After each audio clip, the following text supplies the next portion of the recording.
Bienvenue dans mon Draw My Life, où je dessine ma vie en français. Donc c'est parti, je vais vous dire tout ce par quoi je suis passée. Alors tout commence le 20 décembre 1982, où c'est que je suis née en Suisse, près des montagnes, et on le dira plus tard avec un crayon dans la main. Effectivement, le crayon fut le compagnon de ma jeunesse, puisque je dessinais partout et tout le temps. Mes maîtresses, ayant remarqué ma façon bizarre de tenir mon crayon, me faisaient des remarques. Et ils me disaient non, tu ne dois pas tenir ton crayon comme ça. Mais rien n'y faisait, je continuais de tenir mon crayon ainsi. Donc j'ai dit oui. Très tôt, ma famille et mes amis disaient que j'avais le don du dessin et mon rêve était de devenir dessinatrice. C'est donc tout naturellement que j'ai suivi des cours de dessin. Et je participais à plein de concours de dessin et j'ai gagné plein de prix, dont une fois un voyage à Euro Disney à Paris. Au début de mon adolescence, au lieu de passer mon temps avec des amis, je dessinais pour changer. Et j'ai créé un personnage du nom de Raoul. Et le projet de faire une bande dessinée s'est présenté à moi et mes parents. Un de mes deux parents a dit non, c'est trop risqué, mais l'autre parent a dit oui, on y va, on fonce. Et donc la bande dessinée fut éditée et imprimée à 1000 exemplaires. Et j'ai donc été à mes 15 ans auteur d'une BD. Ce qui m'a valu des dédicaces dans les salons pour la vendre et un passage à la télé et dans les journaux. Après l'école obligatoire, j'ai essayé d'entrer à l'école d'art près des montagnes pour commencer une formation de graphiste, métier qui se rapproche le plus de ma passion du dessin. Mais malheureusement, l'entrée à l'école était très sélective. Sur les 50 personnes qui voulaient devenir graphiste, seule une dizaine étaient retenues. Et on nous disait très souvent, attention, c'est très sélectif, c'est risqué d'entrer à l'école d'art. Et ben moi, j'ai quand même essayé. Oui. Et j'ai été retenue. À ma grande joie, j'en faisais partie des 10 retenues. Et donc moi, j'ai essayé. Et oui, c'est bon, je suis passée. Je faisais partie des 10 graphistes qui étaient retenus pour la formation. La formation était très intense et les exigences furent très élevées. Mais après 4 ans de dur labeur, de beaucoup de travail et de persévérance, j'ai obtenu mon diplôme de graphiste.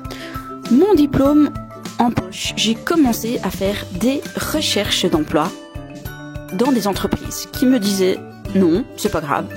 Je cherchais de nouveau et après pas mal de refus et quelques mois de chômage, j'ai trouvé une super agence de communication, une des plus réputées de ma région, où c'est que j'ai pu faire mes premières expériences pratiques en tant que graphiste. C'est aussi à ce moment-là que j'ai connu l'homme qui allait devenir mon mari par la suite. Et puis là, une rafale d'événements se sont multipliés, comme le projet de me mettre à mon compte. C'était risqué. Beaucoup de personnes me disaient, mais Gaëlle, est-ce que tu vas y réussir? Est-ce que tu vas trouver des clients? Beaucoup me disaient, non, ne te lance pas. Mais j'ai dit oui. Je me suis donc mise à mon compte et j'ai décidé de voler de mes propres ailes. Puis je me suis mariée et j'ai pu petit à petit acquérir des clients.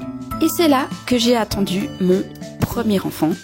Et c'est en attendant mon premier garçon que j'ai dû refuser un poste de professeur en graphisme à l'école d'art. Mais c'est pas grave, j'ai continué en tant qu'indépendante. Beaucoup me disaient autour, mais non Gaëlle, tu vas pas pouvoir gérer ton entreprise et ton enfant, c'est beaucoup trop dur. Ah bah moi j'ai dit oui, j'y arriverai quand même. Et puis je suis de nouveau tombée enceinte de mon deuxième garçon. Et cela ne m'a pas empêché que je pouvais jongler entre le fait d'être mère, le fait de m'occuper de la maison et le fait aussi de pouvoir avoir mes clients et mon entreprise à côté. Nous devenons propriétaires d'une petite maison et nous faisons nous-mêmes une grande partie des travaux. Le fait d'être indépendant nous donne une grande flexibilité au niveau des horaires. Et nous sommes toujours en train de jongler entre famille, travail et travaux. 2 ans plus tard, notre troisième garçon pointe le bout de son nez. Mes expériences de graphiste freelance se développent de plus en plus et je cumule les nouveaux contrats. Un peu plus tard, je veux plus dessiner dans mon travail et je décide donc de postuler dans les différents organismes de ma région en tant qu'illustratrice pour enfants. On me dit mais non Gaëlle, tu vas pas trouver du travail en tant qu'illustratrice, c'est beaucoup trop risqué, enfin il n'y a pas beaucoup de travail. Mais non, je décide que oui, je prends ce risque. Et ma foi, cette année-là, c'est avec joie que je remporte un appel d'offres pour illustrer les cahiers de mathématiques pour les 6-7 ans de toute la Suisse romande. Un énorme projet qui s'étend sur 2-3 ans. Waouh, c'est la fête! Grâce à mon travail de freelance, je peux jongler entre graphisme et illustration, sans compter que je suis présente à la maison pour les enfants quand ils ont besoin d'un câlin par exemple. Autant vous dire que je suis comblée et que je me régale dans la vie. Un projet fou et incroyable. Avec 3 enfants et mes entreprises, les enfants grandissent et j'ai l'idée de donner des cours de dessin pour les enfants, mais cela reste du domaine de l'imagination. En 2020, le Covid arrive et l'école à la maison est obligatoire. Mon idée d'apprendre aux enfants à dessiner a refait surface et c'est alors qu'une nouvelle chaîne YouTube voit le jour. Dessin pour enfants. Je dessine avec mes garçons et les vidéos sont visionnées par des millions et font effet boule de neige. Dès lors, partager mon savoir et mes expériences devient mon nouveau dada. Me vient alors l'idée de créer une autre chaîne YouTube pour apprendre aux adultes le graphisme. Graphiste Pro. De ce projet est née une formation pour apprendre aux personnes à devenir graphiste freelance. Et pour finir, ne rêvez pas votre vie, vivez votre rêve.